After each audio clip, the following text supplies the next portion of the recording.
Buenas tardes, el Señor les bendiga. Estoy compartiendo hoy algo más de la palabra de Dios, un tema pues mucho más que interesante, es edificante.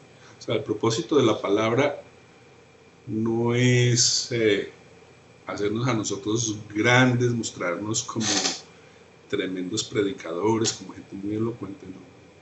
El propósito de la palabra es dar a conocer a Cristo, porque Cristo es la palabra, es el verbo hecho carne. A propósito de eso, estaba leyendo, alguien hacía un comentario que la palabra logos y la palabra rema eran equivalentes. No, no, no. Si precisamente una de las razones que Dios tuvo para que el Nuevo Testamento fuera escrito originalmente en griego es esa palabra logos, porque en ningún otro idioma había una palabra que pudiera expresar lo que Dios quería decir en ese sentido. Es más, yo tratando de decirlo me quedo corto en palabras. El logo se refiere a un concepto, a una idea. Vuelvo y repito, con mi explicación es como muy reducido comparado al significado pleno que tiene verdaderamente la palabra. La palabra, por decirlo, es un pensamiento, es una idea, es una enseñanza, una doctrina, pero que es inmensa, que es tan grande que por ella se crea el universo y que por esa misma palabra se sustenta el universo. Y en Hebreos el Señor lo dice que por él fueron hechas todas las cosas. Dice allí que él sustenta todas las cosas con la palabra de su poder. ¿Cuál es esa palabra de su poder? El Logos. Esa es la grandeza del Logos, la grandeza de nuestro Dios.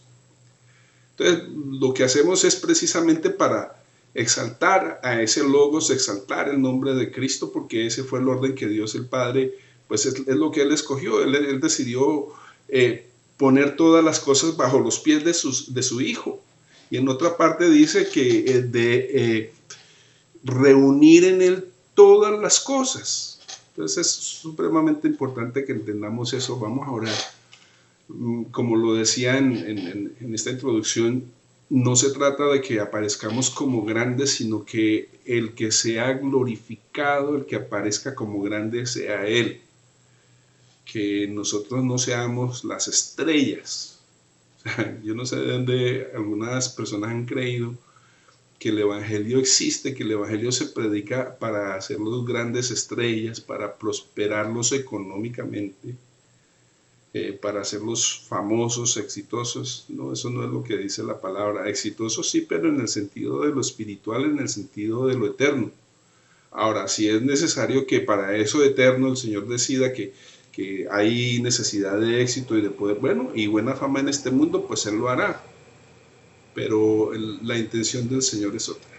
Que nosotros seamos victoriosos, que seamos, sí, y que seamos preparados, estemos bien preparados para eso. Bueno, ahora vamos a ver, Padre, de verdad que sí, nosotros, primero agradecerte, Dios mío, porque enviaste a tu Hijo a morir por nosotros en la cruz del Calvario, y mediante ese sacrificio, perdón, mediante ese sacrificio redimirnos para ti, perdón, reconciliarnos contigo, Señor.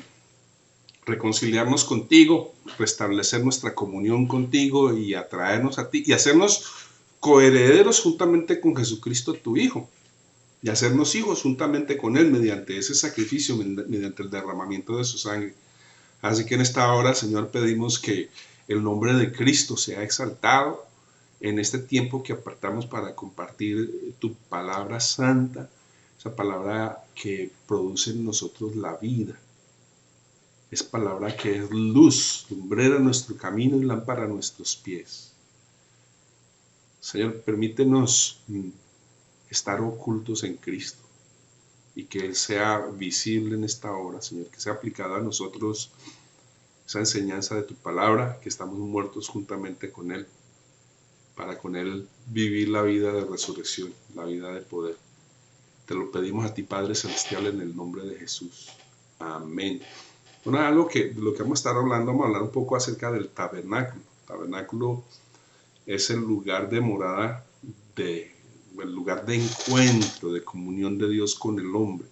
Y eso es algo que el Señor ha querido desde cuando inicia la creación. El propósito es ese. Él quiere tener comunión y por eso crea al hombre, para tener comunión con el hombre. Que ese hombre sea la expresión suya a todas las demás criaturas, incluso aún a los ángeles. El Señor, en un principio tiene su comunión con Adán y Eva, pero esa comunión se rompió. Entonces, ya vienen periodos donde hay hombres que restablecen esa comunión con Dios. Una de las cosas que es importante tener en cuenta, que en el restablecimiento de esa comunión, lo primero que se hacía era levantar un altar. Hoy también podemos decirlo de esa manera, pero no hay otro altar para nosotros que la cruz. Entonces es revalorar. Y cuando digo yo revalorar, es volver nosotros a darle el valor que realmente tiene el sacrificio de la cruz del Calvario. Sin ese sacrificio, pues no hay comunión con Dios, no hay comunión con el Padre. Toda otra cosa es toda otra cosa. Pierde significancia, pierde valor. Entonces, tengo un texto aquí que, aunque debía haberlo tenido para un poquito más adelante, voy a leerlo. Está en Hechos capítulo 7. Este texto hace referencia a un texto del libro de Crónicas, creo que es cuando Salomón terminó de construir el templo. Entonces dice así: si bien el Altísimo no habita en templos hechos de mano, como dice el profeta, el cielo es mi trono y la tierra el estrado de mis pies, ¿qué casa me edificaréis? Dice el Señor. ¿O cuál es el lugar de mi reposo? O sea, es supremamente importante que entendamos esto. No lo físico, el lugar físico que por mucho tiempo equivocadamente nosotros hoy todavía llamamos templo, no puede contener a Dios. En otra parte dice: si no, los cielos de los cielos no pueden contenerte, pues cuánto más una edificación hecha por manos de hombres. Sin embargo, Él decide tener un lugar donde Él va a habitar, donde Él se va a hacer presente para tener comunión con los hombres. Hay una promesa que el Señor hace a través de Amós y está también repetida en el libro de Hechos. Dice: en aquel día yo levantaré el tabernáculo caído de David y cerraré sus portillos y levantaré sus ruinas y lo edificaré como en el tiempo pasado. Pero tenemos que recordar nosotros en qué tiempo, en qué era del reino nosotros estamos. Aquí le está hablando al pueblo de Israel en ese momento, haciéndole una promesa de lo que habrían de ser las cosas. ¿Y de qué está hablando? Está hablando del lugar de su morada, el lugar de su habitación. Vamos a mirar ahora en Éxodo capítulo 25, que es donde se comienza más o menos, donde se dan las instrucciones para levantar ese tabernáculo, esa carpa. Es el lugar donde Dios va a estar allí presente para estar acompañando al pueblo de Israel durante su travesía por el desierto y aún después, hasta el día en que ya Salomón edifica ese templo. A ver, ¿y por qué miramos al Antiguo Testamento? Porque, es el mismo Dios hablando. Vivimos en el Antiguo Testamento, no, pero no vamos a desechar las enseñanzas que hay allí, porque ellas nos hablan. Incluso ahorita lo vamos a leer. Ellas son figura y sombra de las cosas celestiales, de lo que es real, de lo que es auténtico. Dice Éxodo capítulo 25.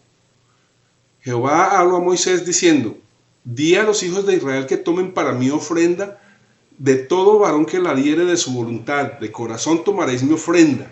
Esta es la ofrenda que tomaréis de ellos: oro, plata, cobre, azul, púrpura, carmesí, lino fino, pelo de cabras, pieles de carneros teñidas de rojo, pieles de tejones, madera de acacia, aceite para el alumbrado, especias para el aceite de la unción y para el incienso aromático, piedras de ónice y piedras de engaste para el efod y para el pectoral. Y harán un santuario para mí, y habitaré en medio de ellos. Oiga bien, y harán un santuario para mí y habitaré en medio de ellos. Dice luego: conforme a todo lo que yo te muestre, el diseño del tabernáculo y el diseño de todos sus utensilios, así lo haréis. Hay varias cosas muy importantes. Tenemos que mirar esto. ¿Por qué? Porque esto nos da claridad acerca del sacrificio. Hay unos hermanos que dicen todo inclusivo y vale la pena esa expresión, el sacrificio todo inclusivo. ¿Por qué todo inclusivo? Porque todo estaba incluido allí en ese sacrificio.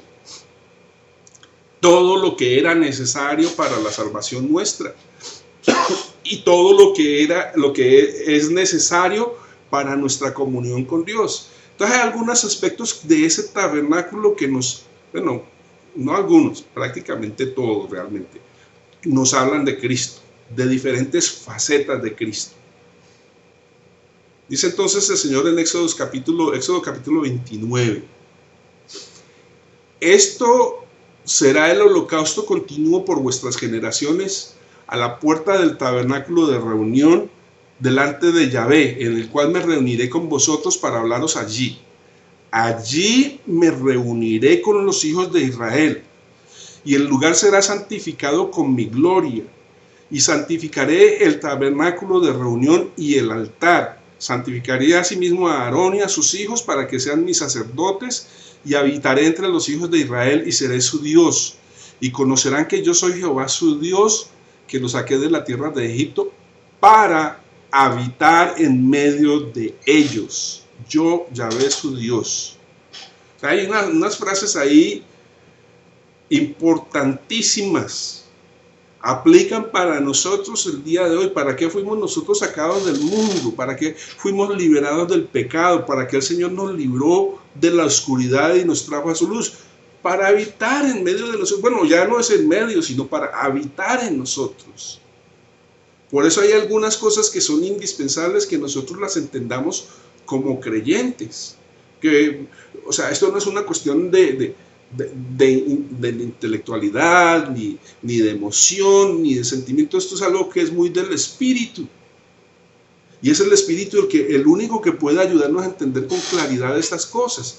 Porque pues hay personas en este momento que están promoviendo mucho el retorno a todo lo que es el Antiguo Testamento. Son personas que quieren que volvamos a la ley. Porque pues es que no han sido procesadas, no han entendido todavía. Les falta, bueno, yo creo que sí les falta nacer de nuevo. Y si ya han nacido de nuevo, les falta crecer, les falta madurar, les falta ser procesados, les falta ser renovados en el espíritu de su mente. Todavía tienen una mente carnal, una mente vanidosa que quiere todavía complacer a Dios con sus propias obras, con sus propias acciones. Y quiero decir algo con respecto a eso. Y es que primero el Señor le dio a Moisés la ley. Bueno, entonces le da la ley y el pueblo recibe la ley, se compromete a cumplirla. Pero luego cuando Moisés sube al monte otra vez a recibir las tablas de la ley, al regresar ese pueblo ya está desobedeciendo la ley que Dios le dio. Por eso el Señor en algunas partes dice, es un pueblo contumaz y rebelde. Ahora, nosotros tenemos que tener mucho cuidado en la forma como decimos estas cosas, no menospreciando, porque en realidad nosotros no somos más que el pueblo de Israel, sino que el Señor en su misericordia nos puso a todos bajo pecado, para poder aplicar su misericordia a toda la humanidad. A propósito de eso, también otra claridad más con respecto a los mutiladores del cuerpo. Ahí lo dice claramente el Señor, a todas las naciones. El pacto que hace con Abraham es bendecirá en su simiente a todas las naciones de la tierra.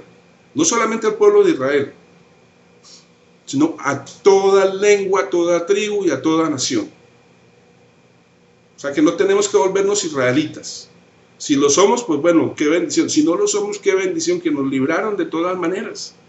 El Señor no estaba comprometido con nosotros. Él había hecho un pacto con Israel, pero decidió que con nosotros también. Bueno, sí, había hecho el pacto con Abraham, que era para todas las naciones. Y todas son todas. No solamente los israelitas, no solamente los judíos, sino todas las naciones de la tierra. No las excluyó. Ni dijo que teníamos que ser todos descendencia de Jacob. Todas las naciones de la tierra. En cuanto a la fe, somos descendientes de Abraham. Entonces el Señor le da a Moisés la ley, el pueblo la desobedece, Moisés rompe las tablas. Pero entonces el propósito de la ley, Pablo lo establece, y aún allí mismo en el Antiguo Testamento puede uno encontrar, dice que el que haga estas cosas vivirá por ellas, pero tiene que hacerlas todas. Porque si hay una sola en la que falte, ya es culpable de toda la ley. Y la penalidad, el castigo por violar la ley es la muerte.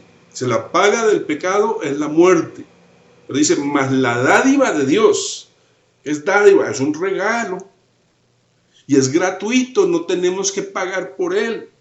No tenemos que esforzarnos. Y nosotros, al hacer esta enseñanza, este estudio, si lo hacemos a profundidad, nos vamos a dar cuenta de que hay algunas cosas. Y una de ellas, la principal, yo creo, es que Dios no quiere nuestro esfuerzo.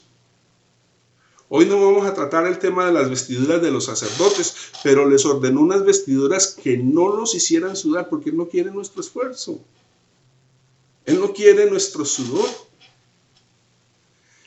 Obediencia quiero más que sacrificio, dice. Entonces lo que Él requiere de nosotros es la fe. Y si tenemos la fe, pues obvio vamos a obedecer. Entonces el Señor, en vista de que sabe que el pueblo no va a cumplir y que por no cumplir entonces se hacen merecedores de la muerte, aunque ya por razón del pecado la muerte ya había entrado, pero entonces ahora ya hay una ley que ordena que debe morir y hay pecado que es de muerte. Y de hecho allí, por ejemplo, el homicidio y el adulterio tenían que ser castigados inmediatamente. Eso no era como que vamos a pensarlo un poquito y vamos a ir a juicio. No, si fueron encontrados culpables, tenían que ser ejecutados. Y la ejecución y la muerte, la sentencia era la muerte y era la muerte apedreada. En todo esto vale la pena ir añadiendo algunas cosas que son supremamente importantes. Por ejemplo, lo que hablábamos acerca de el idioma en que fue escrito el Nuevo Testamento, porque fue Dios el que lo decidió de esa manera. ¿Por qué? Porque Él hace uso de todo lo que esté, de todos los acontecimientos, de toda situación que nosotros hayamos creado y que el enemigo esté trabajando para ordenarla de esa manera. Él tiene el control todo el tiempo, eso no lo duden nunca. El enemigo sí, él está haciendo lo suyo, pero todo eso está bajo el control, bajo el orden de Dios. Él todavía no ha perdido el trono ni va a tener cuándo perderlo. Así es la soberanía de Dios. Entonces, la palabra dice, todas las cosas obran para bien de aquellos que aman al Señor.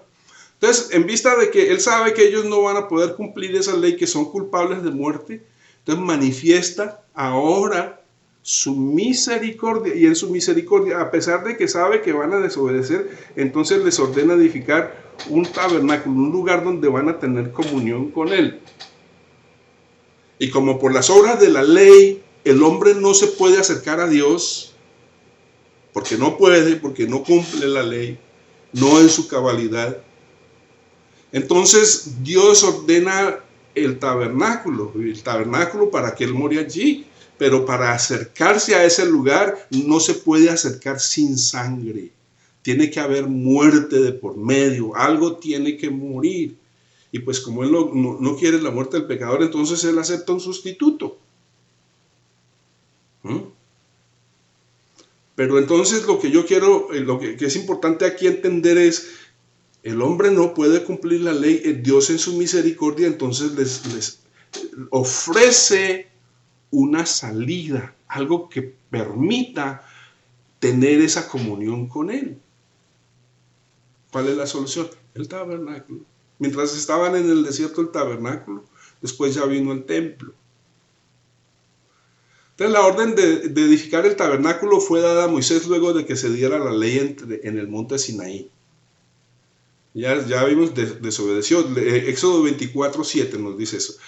Tomó el libro del pacto y lo oyó a oídos del pueblo, el cual dijo, haremos todas las cosas que Yahvé ha dicho y obedeceremos. Ese fue el compromiso que hizo el pueblo. Entonces, Moisés subió otra vez al monte y resulta que esta vez la subida al monte fue más larga. Hubo varias subidas al monte mientras estuvo allá en el monte Sinaí. A quien tenga la oportunidad, les recomiendo mucho el libro Las Jornadas de Gino Gianfrancesco. Lo pueden encontrar. O sea, es una bendición ese ministerio porque los libros los puede usted bajar allí gratis. El lugar se llama tesoroscristianos.co. tesoroscristianos.co. Allí narra todas las jornadas, las paradas, por decirlo así, que tuvo Israel en su caminar por el desierto. Fueron 42 jornadas y allí las explica muy detalladas, les recomiendo mucho eso. Entonces dice ahora en Éxodo capítulo 22, estábamos diciendo el pueblo se compromete, allí en Éxodo 24:7 se compromete el pueblo que ellos van a ser fieles al Señor y van a obedecer la palabra que Él les dio a través de Moisés, esa ley. Se comprometieron a obedecerla en Éxodo 24:7. Pero miren lo que dice ahora Éxodo 32, de versículos del 1 al 9. Dice, viendo el pueblo que Moisés tardaba en descender del monte, se acercaron entonces a Aarón y le dijeron, levántate, haznos dioses que vayan delante de nosotros, porque a este Moisés, el varón que nos sacó de la tierra de Egipto, no sabemos qué le haya acontecido. Y Aarón les dijo, apartad los zarcillos de oro que están en las orejas de vuestras mujeres, de vuestros hijos y de vuestras hijas, y traédmelos. Entonces todo el pueblo apartó los zarcillos de oro que tenían en sus orejas y los trajeron a Aarón. Y él los tomó de las manos de ellos y le dio forma con buril e hizo de ello un becerro de fundición. Entonces dijeron, Israel, estos son tus dioses que te sacaron de la tierra de Egipto. Y viendo esto, Aarón edificó un altar delante del becerro y pregonó a Aarón y dijo, mañana será fiesta para Yahvé. Y al día siguiente madrugaron y ofrecieron holocaustos y presentaron ofrendas de paz. Y se sentó el pueblo a comer y a beber y se levantó a regocijarse. Entonces Yahvé dijo a Moisés, anda, desciende, porque tu pueblo que sacaste de la tierra de Egipto se ha corrompido. Pronto se han apartado del camino que yo les mandé. Se han hecho un becerro de fundición y lo han adorado y le han ofrecido sacrificios y han dicho, Israel, estos son tus dioses que te sacaron de la tierra de Egipto. Dijo más Yahvé a Moisés, yo he visto a este pueblo, que por cierto es pueblo de dura cerviz. Tremendo. Y vuelvo y repito, nosotros no podemos llegar y ser tan... Bueno, en el sentido de, estas son advertencias que el Señor nos dejó. Estas cosas no solamente nos están relatando una historia, sino que nos están trayendo una enseñanza. Ese es el propósito, porque están escritas para que nosotros aprendamos, como advertencias, como enseñanzas, para que encontremos las ilustraciones allí. Por ejemplo, lo del tabernáculo, eso nos va a mostrar muchas facetas que de pronto desconocemos acerca de Jesucristo, que no las entendemos, porque muchas veces pues las mistificamos. No es tanto que las espiritualizáramos, ojalá fuera eso, no, es que las mistificamos, entonces ya pensamos por allá de una manera toda mística, toda sobrenatural, entre comillas. Y ojo con esto, porque aquí hay una parte importante, ¿no? ¿Dónde fue que lo encontré?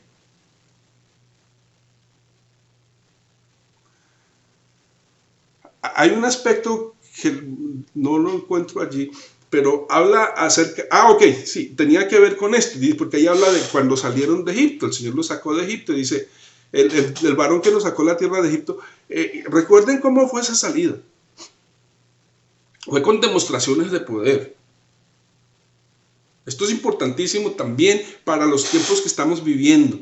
Ojalá el mensaje llegara a muchísima gente y que considerara bien este aspecto del que estoy hablando en este momento. ¿Sí? Ellos salieron con mano poderosa de la tierra de Egipto. Es más, tan poderosa fue que ahí salieron de tierra de esclavitud, eran esclavos. Sin embargo, miren lo que les está pidiendo, lo que dice el Señor que les pida a ellos. Perdón, que les pida oro, que les pida cosas costosas como ofrenda. ¿Por qué? Pues salieron con mano poderosa. Recuerde que antes de salir hubo 10 plagas contra Egipto de una manera sobrenatural. Y esas cosas son importantes, pero lo que quisiera que nosotros, o que es necesario que nosotros veamos aquí, es que las señales no producen fe. Al punto que este pueblo fue liberado con señales poderosas. Estamos hablando de 10 plagas que sufrió Egipto ante los ojos de todo el mundo en ese momento. Todo Egipto lo supo y todo Israel lo supo. Ellos fueron testigos. Y fueron testigos de cómo esas plagas no los tocaron a ellos. Y no solamente eso, sino que salieron de Egipto y cuando no tenían nada para comer, el Señor les dio maná del cielo. Y hasta perdices les dio, codornices les dio un día también. Hizo brotar agua de la peña para sostener a un pueblo de casi 3 millones de personas en el desierto por 40 años. Y hay propósito en esos 40 años. El Señor dice bien claro, bueno, por un lado, esa generación que salió de Egipto, que eran mayores de 20 años, perecieron en el desierto. ¿Qué quiere decir eso? Eso nos habla hoy. La vieja naturaleza no hereda el reino, no va a heredar las cosas de Dios. La vieja naturaleza no entra a la tierra prometida. Por eso cuando estamos hablando de que la ley, que tenemos que aferrarnos a ella, hombre, eso no es lo que hereda la tierra prometida. Todo ese pueblo murió. El mismo Moisés, que es, por decirlo así, la personificación de la ley, no entró a la tierra prometida. ¿Quiénes entraron? Los únicos dos de toda esa generación, solamente dos, que fueron Josué y Caleb, fueron los dos que manifestaron fe, que tuvieron confianza en el Dios de Israel para entrar a esa tierra prometida. Ellos lo dijeron, pues ellos sí son como, nosotros somos como langostas delante de ellos, pero de nosotros, de nuestro lado está el Señor. Entonces, pero vuelvo al tema, las señales no producen fe. Eso es muy importante tenerlo en cuenta. Nosotros, mucha gente piensa y sigue, y ojo, porque es que precisamente en estos tiempos mucha gente va a ser engañada, es porque van a estar siguiendo señales. Van a ser engañados. Muchos supuestos creyentes, porque van a creer, porque ven cosas, entre comillas, sobrenaturales. El personaje que la realiza viene de Dios. No. La evidencia, bueno, el primero es el fruto del Espíritu. Bueno, y si hay ese fruto del Espíritu, obviamente es la palabra. Y la palabra como está escrita, sin añadirle y sin quitarle. Ojo, aquí otra vez vuelvo al tema de los judaizantes, porque es que es una lucha fuerte, porque están atacando por todo lado. Ellos, lo mismo que el catolicismo, tiene que añadir una palabrería a todo para poder justificar sus creencias, sus doctrinas. No, la palabra no requiere que yo le añada nada, realmente. Ella misma se explica. Ella misma se interpreta. Lo que tengo es que leerla. Y a propósito de eso es importante que leamos la palabra. Supremamente importante que nosotros estemos metidos en la palabra. ¿Por qué razón? Porque es lo único que nos va a sostener en tiempos difíciles.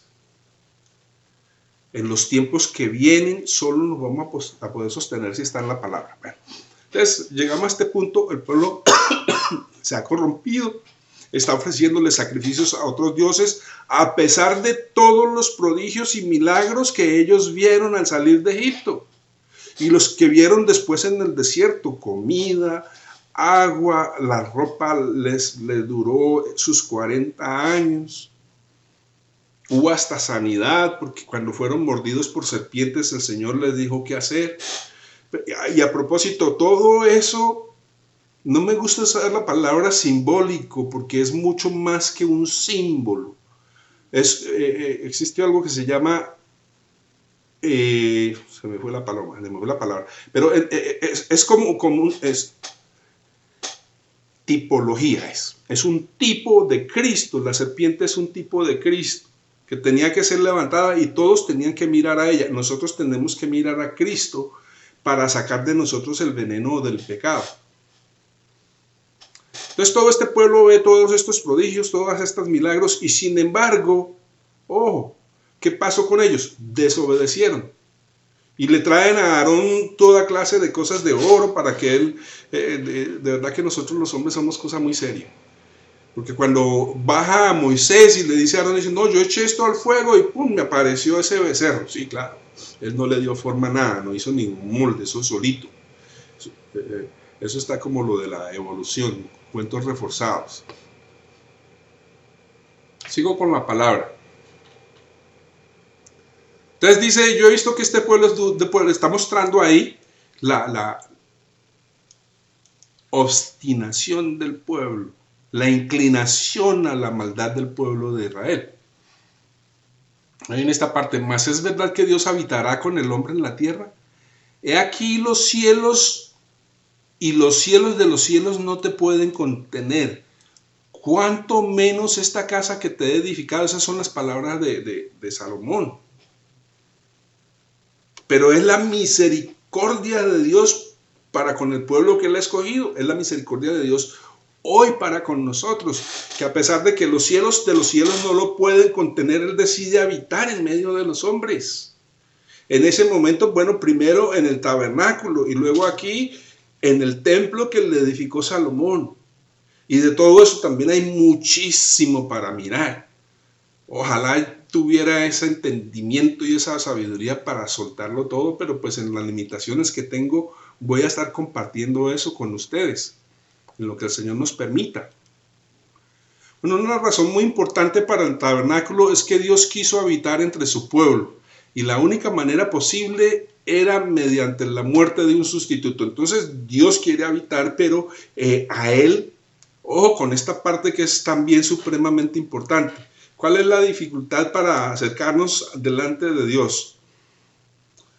Hay una ilustración que yo uso para ilustrar, perdonen la redundancia, esta cuestión del pecado delante de Dios. Una vez me tocó un funeral de una hermana.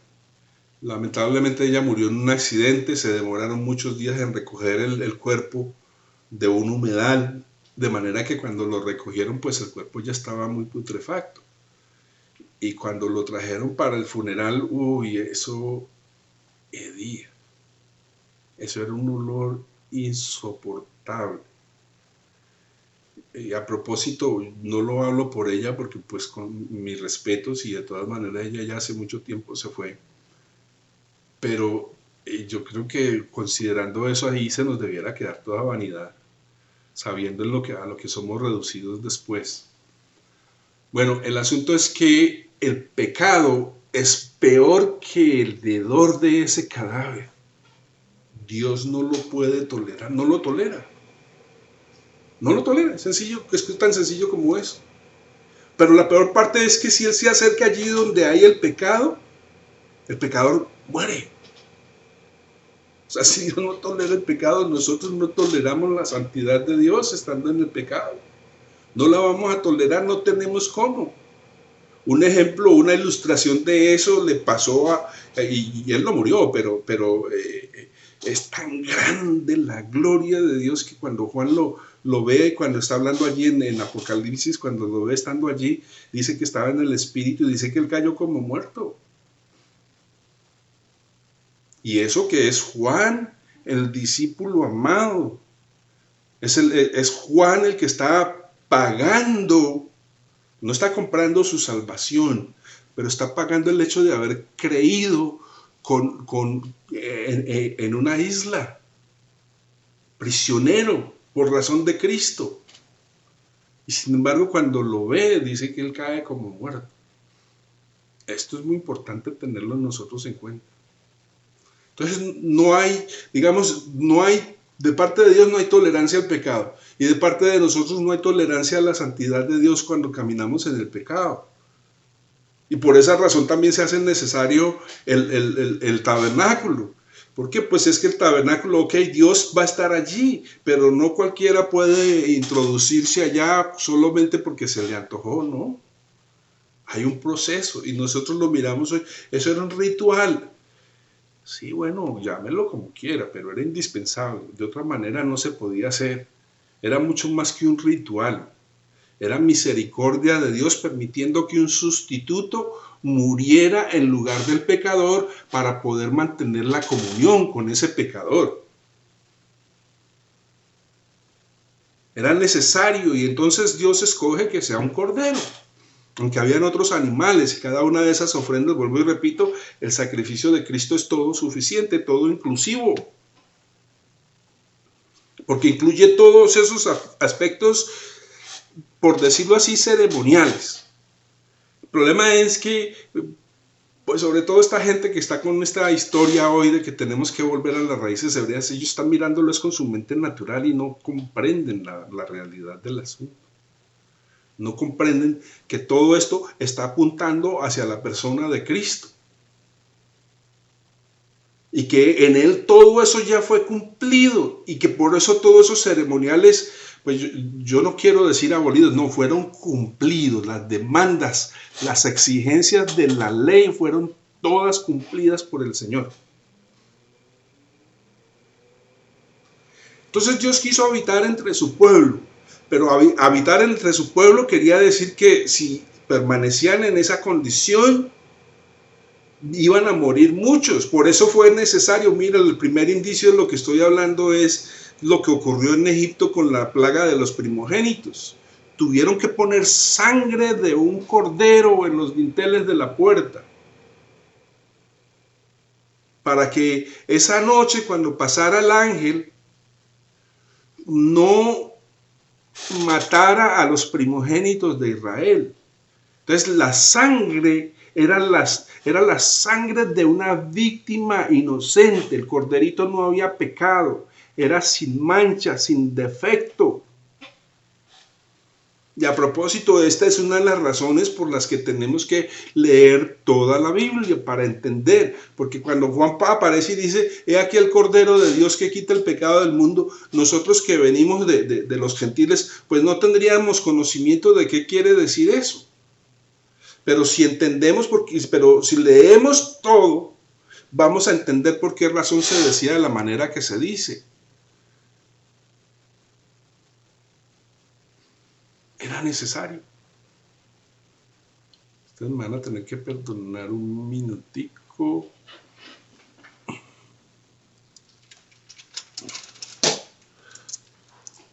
Ya.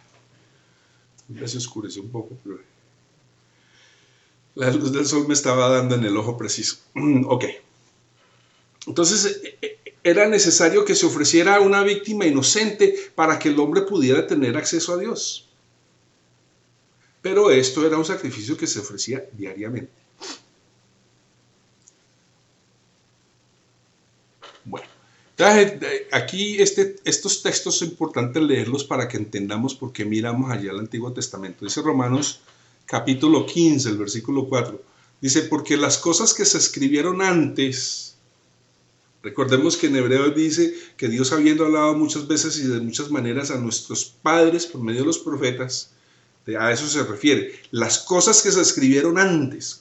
¿Cuáles fueron las cosas que se escribieron antes? Las que fueron escritas por los profetas. Recordemos Jesús cuando iba, aquellos dos personajes que iban camino de Emaús y se encuentran con Jesús, dice que él empezó a hablarles de todas las escrituras, lo que decían de él. ¿De qué hablaban? Lo que estamos hablando aquí, las cosas que se escribieron antes. ¿De qué hablan? Hablan de Jesucristo. Cuando hablan del tabernáculo, ¿de qué están hablando? De Jesucristo. Porque Él es el lugar de morada. En Él habita toda la plenitud de su deidad. Y aquí me adelanté un poquito, pero esa es una realidad. En Él habita toda la plenitud de la deidad. Entonces dice, todas esas cosas que se escribieron antes fueron escritas para nuestra enseñanza, a fin de que por la paciencia y la consolación de las escrituras tengamos esperanza. A mí la parte que me importa de esto que estamos leyendo ahí, de ese texto, es, se escribieron antes para nuestra enseñanza. Importantísimo. Dice luego en Hebreos 8:5, dicen, los cuales sirven a lo que es figura. ¿Cuáles cosas? Eso que estamos hablando, lo que fue escrito a nuestros padres por medio de los profetas. ¿Qué fue escrito? Todo el Antiguo Testamento. Dice, fueron escritas, dice, sirven a lo que es figura y sombra de las cosas celestiales, como se le advirtió a Moisés cuando iba a erigir el tabernáculo, diciéndole, mira, haz todas las cosas conforme al modelo que se te ha mostrado en el monte. O sea, lo que está haciendo Moisés es lo que hablábamos hace ratico, tipología, es un símbolo, pero la palabra símbolo es insuficiente para llevar la idea clara de lo que Dios está diciendo allí. Les está ordenando una edificación donde Él va a tener comunión con los hombres, vuelvo y repito, pero es necesario el derramamiento de sangre de una víctima inocente. Es necesario. Dice que sin sangre no hay remisión de pecados. Dice luego Hebreos 8, capítulo 8, versículos 1 y 2. Ahora bien, el punto principal de lo que venimos diciendo es que tenemos tal sumo sacerdote, el cual se sentó a la diestra del trono de la majestad en los cielos, ministro del santuario y de aquel verdadero tabernáculo que levantó el Señor y no el hombre. O sea, hay un lugar que es Dios, ahí lo dice, ¿quién lo levantó? El Señor y no el hombre. El lugar de morada, el lugar de habitación de Dios. Es ese tabernáculo del cual Moisés hace un modelo, una copia. Pero esa copia no es la realidad. Pero sí nos habla de la realidad porque nos muestra muchas facetas. Es como cuando hablamos de unos planos y de una maqueta para un edificio, para el proyecto de uno. Vemos la maqueta, sí, nos da una ilustración muy clara de lo que va a ser el edificio. Incluso creo que los arquitectos o ingenieros tienen que estar mirando constantemente para saber qué es lo que están haciendo. De la misma manera tenemos que mirar esas cosas que Dios habló por medio de los profetas para tener claridad lo que ahora nos está hablando por medio del Hijo. El mismo Hijo les habló, como lo decía cuando iban camino a Emaús, les habló y les dijo a aquellos dos personas que les habló de que de todo lo que Dios habló por medio de los profetas a los padres. ¿Y qué fue lo que habló? Acerca de Él. Hebreos 9:1. Ahora bien, aún el primer pacto tenía ordenanzas de culto y un santuario terrenal. Volvemos, lo cual es símbolo, Hebreos 9, versículos 9 al 12, lo cual es símbolo para el tiempo presente, según el cual se presentan ofrendas y sacrificios, que no pueden hacer perfecto en cuanto a la conciencia al que practica ese culto, ya que consiste solo de comidas y bebidas, de diversas abluciones y ordenanzas acerca de la carne, impuestas hasta el tiempo de reformar las cosas. Dice, pero estando ya presente Cristo, vuelvo a esa parte que dice allí, eso no puede hacer perfecto. Todo lo que el Padre dijo por medio de los profetas no es lo que trae la perfección. Ahí lo está diciendo. Para que tengamos eso muy en cuenta, ahora que hay ese mover tan fuerte bueno, hay muchísimos que atacan la palabra y que quieren destruir nuestra fe, nuestra confianza. Empiezan a sembrar unas dudas como que tenemos que ser unos académicos supereducados con montones de títulos y de cartones para poder tener la palabra. No, nuestro Dios nuestro Dios nos dejó escrita su palabra, nos dejó a conocer a su Hijo a través de esa palabra en un lenguaje sencillo que nosotros pudiéramos entender. Requerimos del Espíritu Santo, absolutamente. La academia, bueno, a veces la academia puede hacer bien, pero hay personas que no tienen la oportunidad y el Señor les habla igualmente. Entonces dice, pero estando ya presente Cristo, sumo sacerdote de los bienes venideros, está hablando ya de lo que nos corresponde a nosotros, del verdadero tabernáculo. Dice, estando ya presente Cristo, sumo sacerdote de los bienes venideros, por el más amplio y más perfecto tabernáculo, no hecho de manos, es decir, no de esta creación, y no por sangre de machos cabríos, ni de becerros, sino por su propia sangre, entró una vez para siempre en el lugar santísimo, habiendo obtenido eterna redención. Y tengo para decirles algo supremamente importante. Dice que Él entró allí una vez para siempre en ese lugar santísimo. Señor bendito, es una verdad que es extremadamente rica, porque cuando Él entra allí, nosotros entramos con Él. Dice en Hebreos 9:23, perdónenme que me puse un poquito emocional, eso no quiere decir que yo sea más espiritual porque me vienen las lágrimas, pero es emocionante saber que nosotros hemos entrado allí por medio de esa sangre. por el más amplio y más perfecto tabernáculo. Dice que por el camino nuevo y verdadero. Hebreos 9, 23, 24. Dice, fue pues necesario que las figuras de las cosas celestiales fuesen purificadas así. O sea, las figuras, ¿cómo fueron purificadas? Bueno, con sangre de corderos, animalitos inocentes que no habían hecho nada malo, con esa sangre tenían que ser purificadas. Dice, pero las cosas celestiales mismas con mejores sacrificios que estos, porque no entró Cristo en el santuario hecho de mano, figura del verdadero, sino en el cielo mismo para representarse por nosotros ahora delante de Dios. Wow. Porque no entró Cristo en el santuario hecho de mano, figura del verdadero, sino en el cielo mismo para presentarse ahora por nosotros ante Dios. Aquí venimos ya a la parte que ya viene como esa parte que es la consumación, o es, como lo dijéramos, el cumplimiento, ya la realidad de esas cosas de las cuales el Padre habló por medio de los profetas a nuestros padres, que eran sombra y figura. Ahora viene la realidad. Y dice en Isaías 7:14, por tanto, el Señor mismo os dará señal. He aquí que la Virgen concebirá y dará a luz un hijo y llamará su nombre Emmanuel. Mateo 1, 2, 3 lo pone de esta manera. He aquí una virgen concebirá y dará a luz un hijo y llamará su nombre Emmanuel, que traducido es Dios con nosotros. Y miren, desde el principio de la iglesia, del cristianismo, han habido ataques continuos contra la sana enseñanza.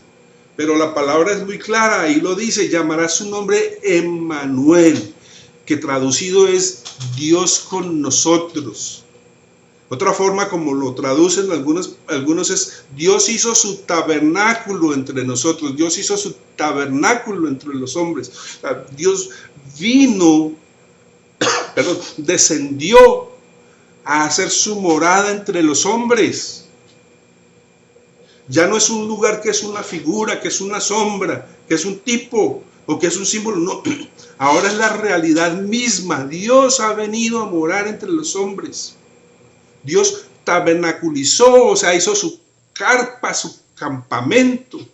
Aunque en realidad él no es un campamento, porque es una edificación más permanente que una carpa. Pero Dios tabernaculizó entre los hombres. De cualquier manera, el significado es que Dios hizo su morada entre los hombres. Digan bien, Dios hizo su morada entre los hombres. El nombre de esa morada, Jesús. Que dice Colosenses 2:9 que en Él habita toda la plenitud de la deidad. Y sigo porque hay textos que afianzan esto que estamos hablando. Es Dios entre nosotros, Dios con nosotros. Él hizo su tabernáculo en nosotros. Dice Colosenses 1:19, porque agradó al Padre que en Él, ¿en quién? En Jesús, habitase toda plenitud. Dice Colosenses 1:15, Él es la imagen del Dios invisible. O sea, hay unas realidades que ahora, bueno, perdonen la redundancia, hay unas realidades que se están haciendo reales. ¿Cuál es esa? Él es la imagen del Dios invisible, el primogénito de toda creación. Leemos en Juan capítulo 14, versículos 9 al 11, dice, le pregunta a Felipe al Señor, muéstranos al Padre, y esto es lo que Jesús le dice. Jesús le dijo, ¿tanto tiempo hace que estoy con vosotros y no me has conocido, Felipe? El que me ha visto a mí, ha visto al Padre. ¿Cómo pues dices tú, muéstranos al Padre? ¿No crees que yo soy en el Padre y el Padre en mí? Las palabras que yo os hablo, no las hablo por mi propia cuenta, sino que el Padre que mora en mí, Él hace las obras. Creedme que yo soy en el Padre y el Padre en mí. De otra manera, creedme por las mismas obras. A ver, aquí hay cosas que también son un reto para nosotros, porque el que nos mire a nosotros, así como lo dice Jesús, tiene que ver a Jesús. Por eso la necesidad de nosotros estar ahí en la palabra, nutriéndonos, porque el único alimento para el espíritu es la palabra. Sí, requerimos la oración para nuestra comunión con Dios, pero lo que nutre nuestro espíritu es la palabra. Ahora, en la oración es que el Señor hace que esa palabra pueda ser digerida por nosotros, porque sin el Espíritu de Dios no entendemos nada. Va a ser letra y la letra mata. Entonces Jesús le dice, si me conocieseis, también a mi Padre conoceríais. Es un reto porque nosotros debiéramos estar en la condición de poder decir, si me conocieran, conocerían a Jesús.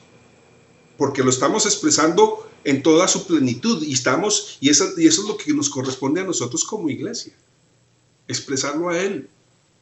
Aquí no se trata de conocer el gran pastor, el gran obispo, el gran apóstol, no, se trata de que se conozca a Cristo y nosotros estar escondidos en Él. Y el Señor hace una oración y dice, cuando está ya a punto de irse, dice, está orando por sus discípulos, dice, para que todos sean uno, como tú, oh Padre, en mí y yo en ti, que también ellos sean uno en nosotros para que el mundo crea que tú me enviaste. ¿Por qué Él puede hacer esa oración? Porque en Él está la plenitud de la deidad. Porque donde Él esté, está el Padre y Él está expresando el Padre, Él está manifestando al Padre.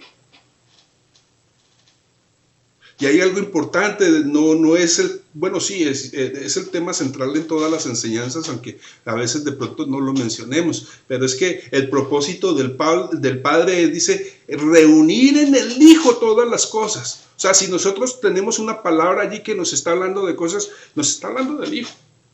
Porque todo el deleite del Padre está en el Hijo.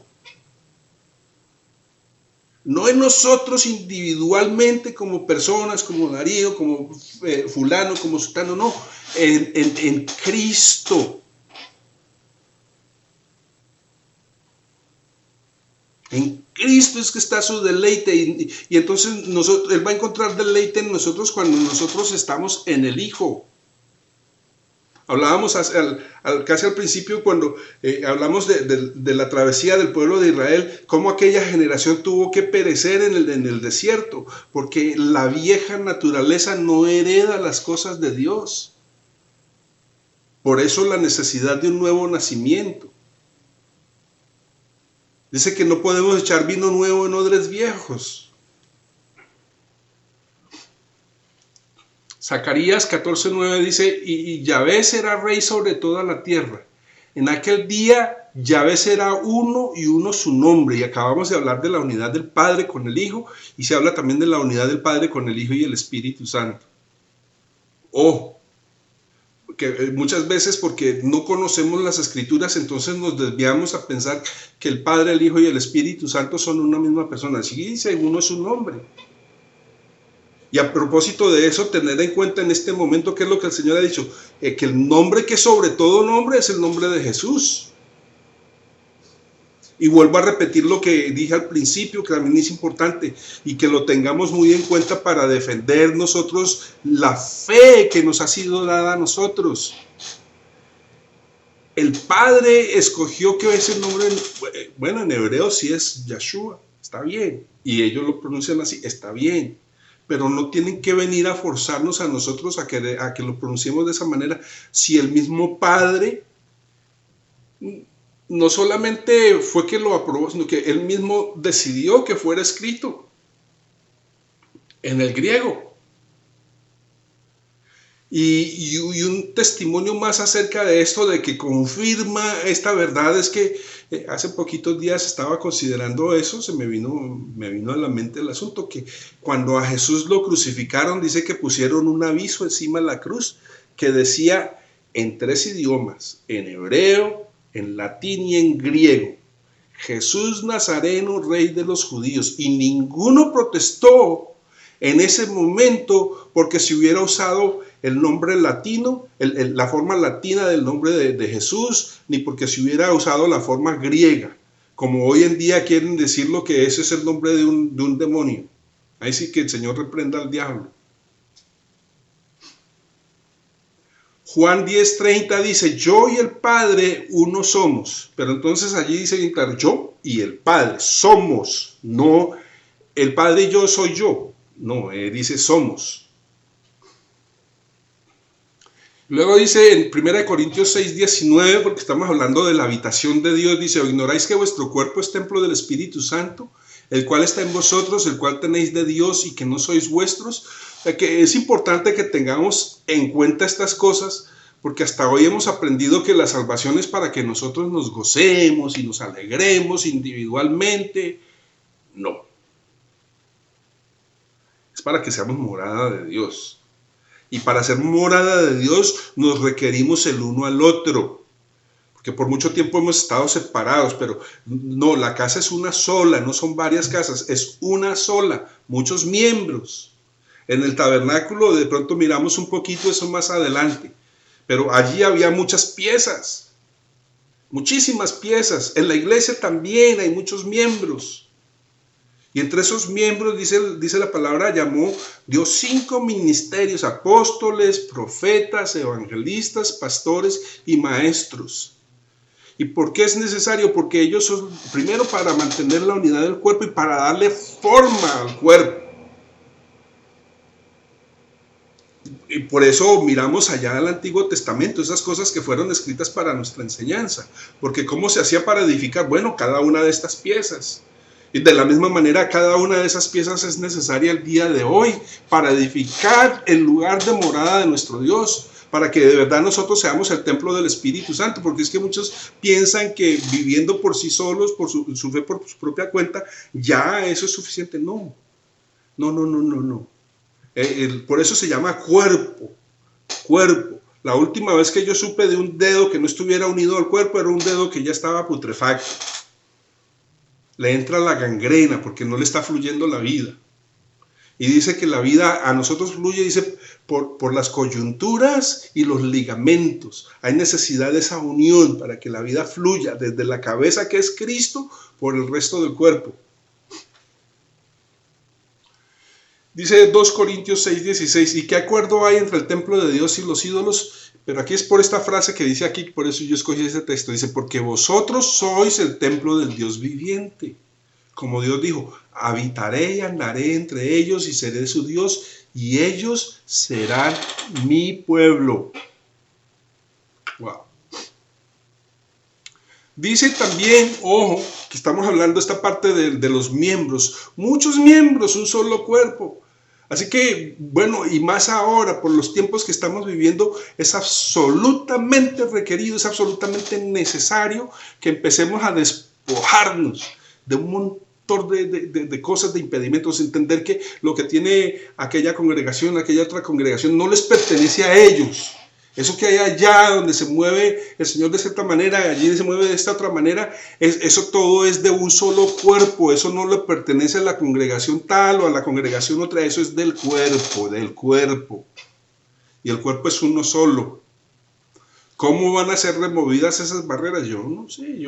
Bueno, lo único que tengo certeza es que nos enfoquemos todos en Cristo. Y si lo hacemos, pues vamos a llegar a esa unidad de la fe. Que esté pasando, bueno, en algunas partes puede estar pasando, pero eso se ve como muy remoto. Sin embargo, la urgencia es urgentísima.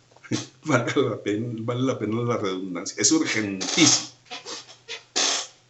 Dice entonces 1 Pedro 2:5, vosotros también como piedras vivas, sed edificados como casa espiritual y sacerdocio santo para ofrecer sacrificios espirituales, aceptables a Dios por medio de Jesucristo.